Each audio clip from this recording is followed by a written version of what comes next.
All right, so today we're diving into something pretty interesting, I think.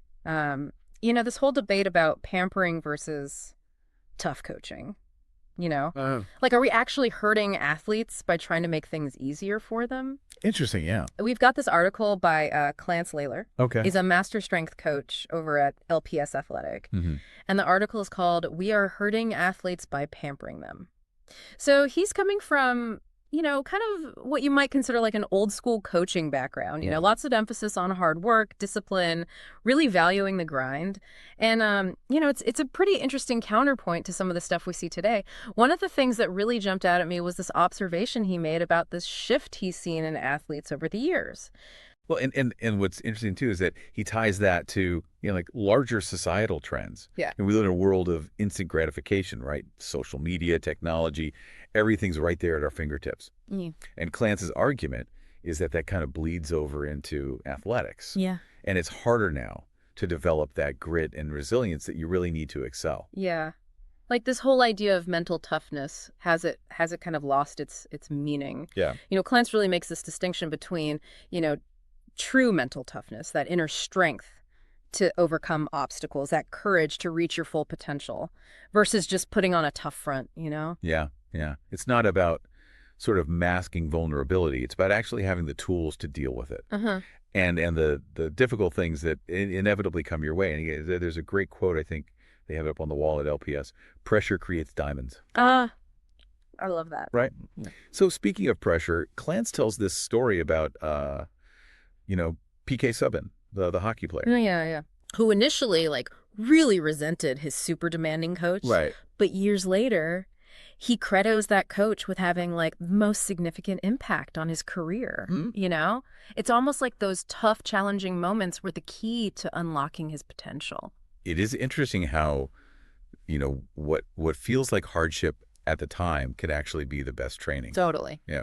Suppose you need someone to push you beyond what you think you're capable of to reach that next level. And it makes me think of another story he tells about this championship-winning water polo team where the coach actually got fired because parents thought he was too tough. Oh, wow. Guess what happened? The team's performance tanked after that. Never got back to that championship level. Well, yeah, I mean, prioritizing comfort sometimes backfires, right? Okay. Like Clance says, it's pretty blunt, but he says, it is impossible to bring out the true potential in someone if they are pampered. So then he introduces us to this guy, Steve Sandor, former Olympian and weightlifting coach.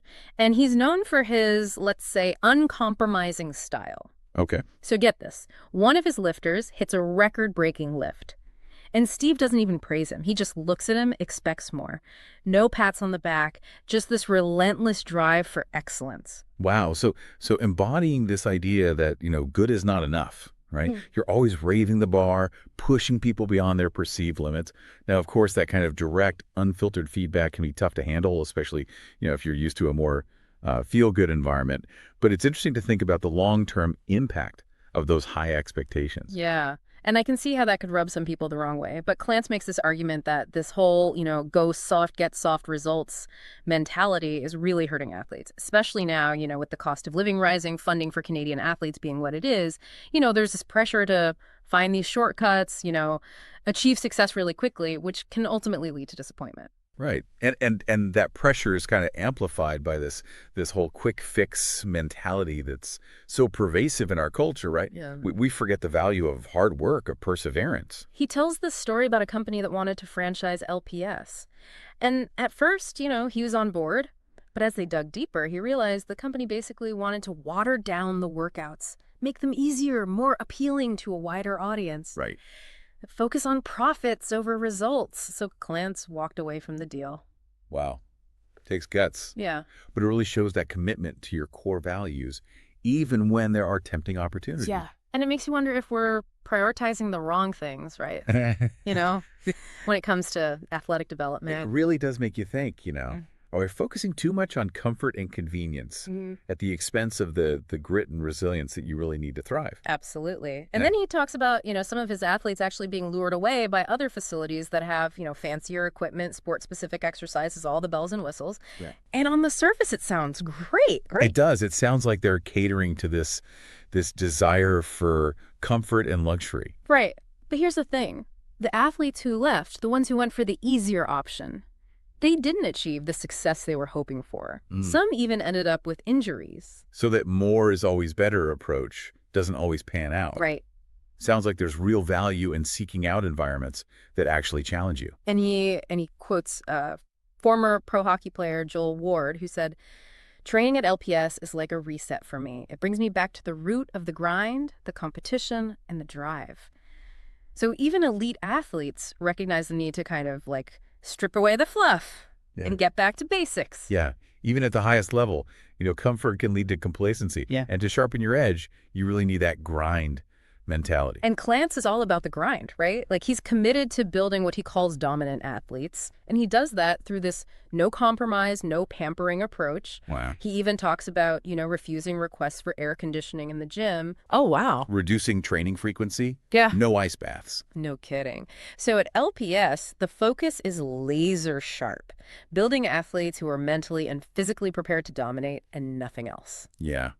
It's like that old saying, only when it rains does a flower grow. Beautiful analogy. It speaks to the idea that true growth often requires embracing challenges, pushing through discomfort, weathering the storms, so to speak, that inevitably come your way. Makes you think, how we approach challenges in all areas of life, not just sports. Absolutely. It's a metaphor, for a broader approach to just growth and development in general. We often shy away from discomfort, but I think, that's really where the magic happens, where we discover our resilience, our strength. Reading Clance's article and just talking about all this, it makes me wonder, where's that line between pushing for excellence and, ensuring an athlete's well-being?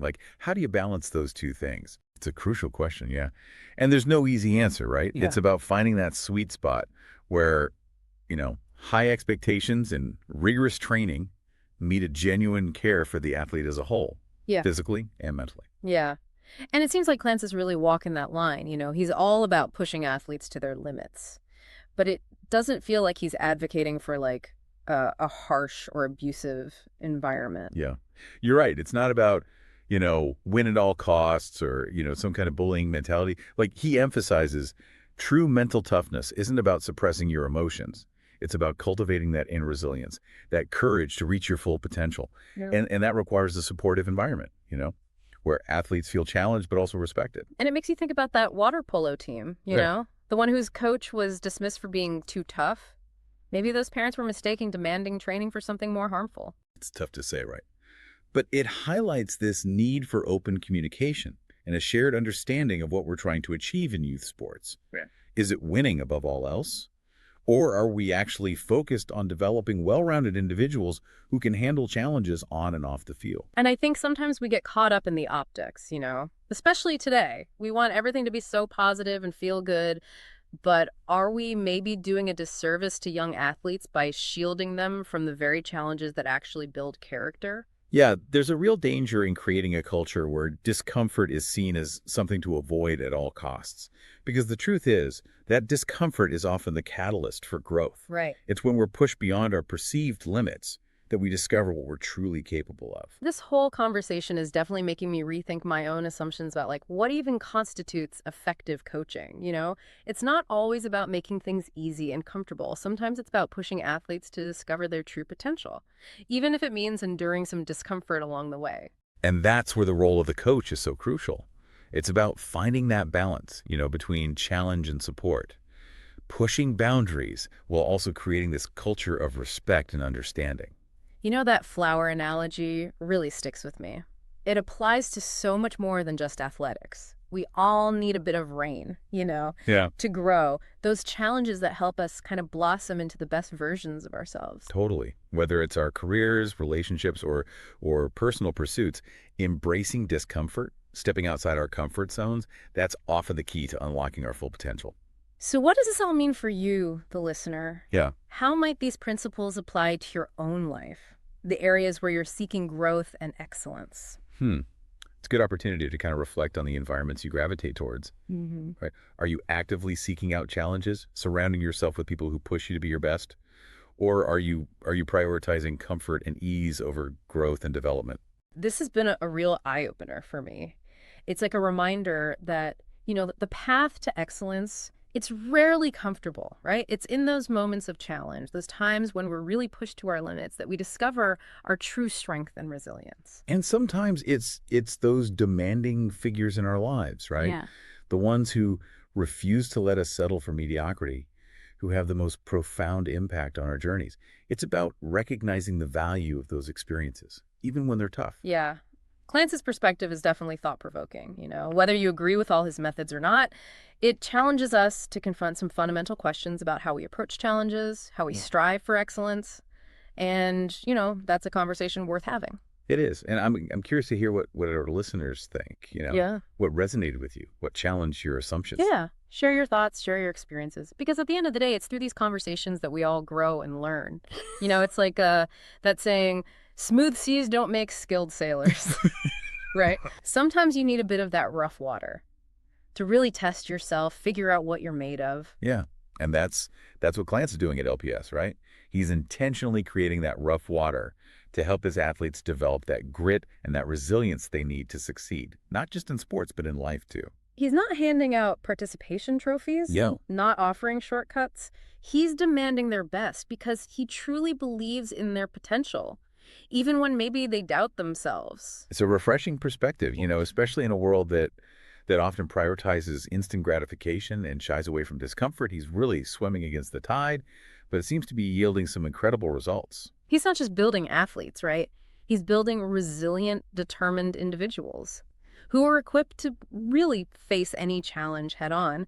And that's a lesson that goes way beyond the playing field. Yeah, absolutely. It's a reminder that, that path to true fulfillment, to achieving our goals, to living meaningful lives, it often requires embracing those challenges, pushing through discomfort, and refusing to settle for mediocrity. So as we wrap up this deep dive, we want to leave you with one final thought-provoking question.